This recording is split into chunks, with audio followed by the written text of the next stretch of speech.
Praise the Lord. இன்னைக்கு கர்த்தர் நம்மளுக்கு கொடுக்கிற வார்த்தை என்னாகமம் 15:30 அன்றியும் தேசத்திலே பிறந்தவர்களாகிலும் அந்நியர்களாகிலும் எவனாவது துணிகரமாய் யாதொன்றையும் செய்தால் அவன் கர்த்தரை நிந்திக்கிறான். அந்த ஆத்துமா தன் ஜனத்தாரில் இராதபடிக்கு அறுப்புண்டு போக வேண்டும் என்றார்.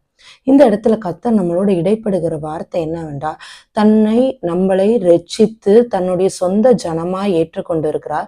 தம்முடைய ரத்தத்தை கொடுத்து, அவருடைய இயேசுவோட ரத்தத்தை சிந்தி நம்மளை மீட்டு தன்னுடைய ஜனம், நீ என்னுடையவள், நீ என்னுடையவன் சொல்லி நம்மளை மீட்டு கொண்டு இருக்கும் போது, நம்ம ஆண்டவருக்கு பயந்து இருக்கலனா, ஆண்டவர் சமூகத்துக்கு நம்ம பயந்து நம்மளுடைய நடைகளிலும் நம்முடைய காரியங்களிலும் கிரியைகளும் கர்த்தருக்கு பயந்து நம்மளை செய்யாம போய் துணிகரமா இது பாவம்னு தெரிஞ்சும் அதை நம்ம செய்தோம்னா, துணிகரமாய் கர்த்தருக்கு முன்பாக செய்தோம்னா நம்மளை அவருடைய ஜனத்திலிருந்து அறுப்புண்டு போக பண்ணுவேன்னு சொல்கிறார். அப்படின்னா, நீ துணிகரமாய் செய்த அந்த பாவத்தை நிமித்தம் நீ என்னுடைய ஜனத்திலிருந்து எடுக்கப்பட்ட, நீ என்னுடையவன் அல்ல.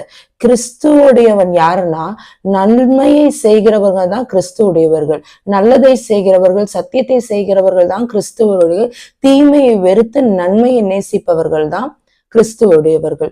அத நம்ம நன்மை தீமை அறியத்தக்க அறிவை கர்த்தர் நம்மளுக்கு கொடுத்திருக்கிறார். தீமைன்னு தெரிஞ்சும் துணிகரமாய் ஆண்டவர் சமூகத்துல அந்த துணிகரமான பாவங்களுக்கு நம்ம ஈடுபட்டோம்னா, இது தப்பும் தெரிஞ்சும் நம்ம செயல்பட்டோம்னா கர்த்தர் நம்மளை அழித்து விடுவார். கர்த்தர் நம்மளை தன் ஜனம் என்று சொல்லப்படுகிற அந்த இஸ்ரவேல் இயேசுவின் சந்ததியிலிருந்து நம்மளை அறுப்புண்டு போக பண்ணுவார்.